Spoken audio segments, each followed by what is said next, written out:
Assalamualaikum warahmatullahi wabarakatuh. Di sini kami dari kelompok 3 yang beranggotakan Ahmad Raffi Arifandi NIM 19140014 dan saya sendiri Nur Latiful Arif NIM 19140017 ingin mempresentasikan materi, model, dan pola PTK atau penilaian tindakan kelas. Baik, selanjutnya adalah model-model penelitian tindakan kelas. Di sini terdapat 4 desain model penelitian tindakan kelas. Yang pertama adalah desain PTK model Kurt Lewin, yang kedua desain PTK model Chemis dan McTaggart, yang ketiga ada desain PTK model John Elliot, dan yang terakhir yang keempat ada desain PTK model Hopkins. Selanjutnya yang pertama ada desain PTK model Kurt Lewin. Model ini merupakan dasar atau acuan pokok dari adanya berbagai model penelitian tindakan lainnya, khususnya PTK. Kurt Lewin sendiri adalah orang yang pertama kali memperkenalkan AR. Konsep pokok penelitiannya terdiri dari 4 komponen, yaitu yang pertama perencanaan atau planning, yang kedua tindakan atau acting, yang ketiga adalah pengamatan atau observasi, dan yang keempat adalah refleksi atau reflecting. Dari keempat komponen tersebut merupakan siklus desain PTK model Kurt Lewin. Jadi siklus model Kurt Lewin ini terdiri dari 4 komponen tersebut. Selanjutnya yang kedua ada desain PTK model Chemis and McTaggart. Desain ini merupakan pengembangan konsep dasar dari Kurt Lewin. Hanya saja komponen tindakan atau acting dan pengamatan observing sebagai satu kesatuan. Jadi bisa dikatakan menjadi satu. Karena pada kenyataannya antara implementasi atau penggabungan acting dan observing merupakan 2 kegiatan yang tak terpisahkan, yaitu biasa dilakukan dalam suatu kesatuan waktu. Begitu berlangsungnya suatu acting, maka observing harus dilaksanakan. Jadi merupakan satu perangkat atau untaian yang setiap perangkat berisi 4 komponen sebagai siklus atau putaran kegiatan yang terdiri dari 3, yaitu perencanaan, tindakan, yang kedua pengamatan, dan yang ketiga refleksi. Jumlah siklusnya bergantung permasalahan yang perlu dipecahkan. Jadi ada sedikit perbedaan antara desain PTK Chemis dan McTaggart dengan desain PTK model Kurt Lewin, yaitu kalau PTK model Kurt Lewin acting dan observing dipisah, sedangkan PTK model Chemis and McTaggart digabung menjadi satu karena bisa dikatakan kegiatan yang tak terpisahkan. Selanjutnya adalah desain PTK model John Elliot. Desain ini pun merupakan pengembangan dari konsep dasar model Kurt Lewin. Dalam desain ini mengatakan bahwa dalam satu tindakan terdiri dari beberapa langkah atau step yang biasa disebut dengan tindakan 1, tindakan 2, dan tindakan 3. Dengan dasar pemikiran bahwa dalam suatu mata pelajaran terdiri dari beberapa pokok bahasan atau PB, dan setiap pokok bahasan terdiri dari beberapa materi yang tidak dapat diselesaikan dalam satu kali tindakan di dalam suatu KBM atau proses pembelajaran. Jadi perbedaannya ini dengan desain model Kurt Lewin yaitu berbeda, karena di sini beranggapan bahwa satu tindakan bisa terdiri dari beberapa langkah atau step. Selanjutnya yang terakhir adalah desain PTK model Hopkins. Desain ini juga berpijak pada desain model PTK pendahulunya. Selanjutnya Hopkins sendiri menyusun desain sebagai berikut. Yang pertama mengambil sertat.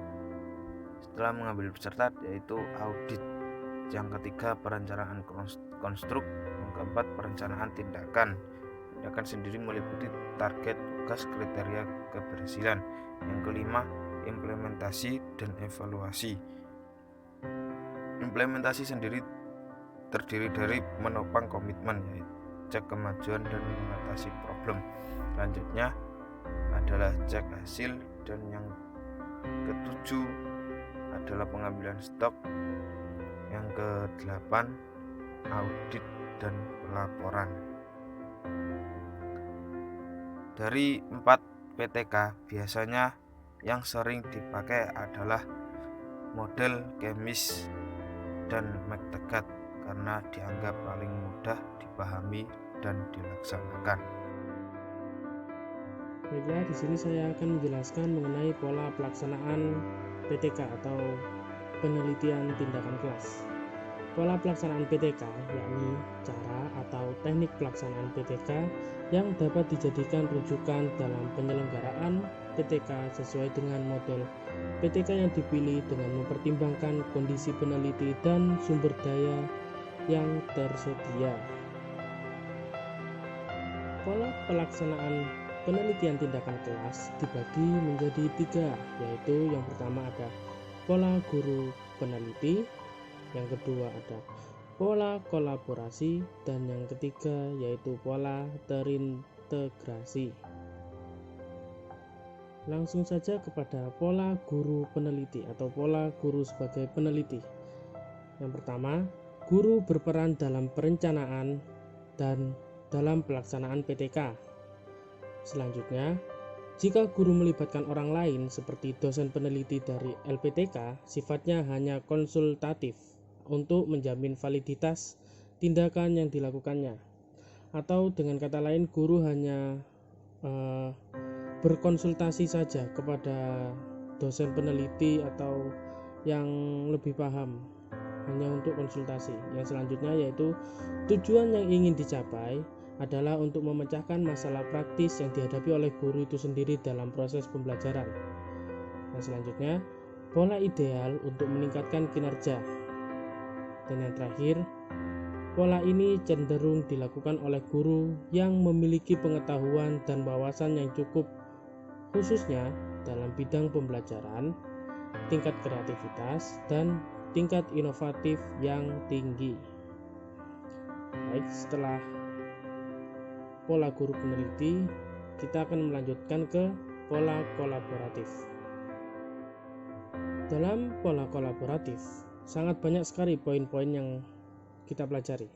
Yang pertama, inisiatif untuk melaksanakan PTK bukan guru, tetapi dari pihak luar yang berkeinginan untuk memecahkan masalah pembelajaran. Lanjut ke poin selanjutnya, PTK dirancang dan dilaksanakan oleh suatu tim yang biasanya terdiri atas guru, kepala sekolah, dosen lembaga pendidikan tenaga kependidikan atau biasa disebut LPTK, dan orang lain yang terlibat dalam tim peneliti. Yang ketiga, guru berperan hanya sebagai anggota tim peneliti yang berfungsi melaksanakan tindakan seperti yang dirancang oleh tim peneliti. Yang keempat, guru tidak memiliki kesempatan yang luas untuk melakukan tindakan, sebab mulai dari perencanaan sampai dengan implementasi tindakan ditentukan oleh tim peneliti. Di poin selanjutnya, masalah yang diteliti biasanya bukan masalah langsung yang dihadapi oleh guru, meskipun tujuannya untuk membantu guru dalam meningkatkan kualitas pembelajaran. Poin selanjutnya, meskipun gagasan dan masalah penelitian muncul bukan dari guru, akan tetapi penelitian dengan menggunakan pola kolaboratif sangat bermanfaat bagi guru.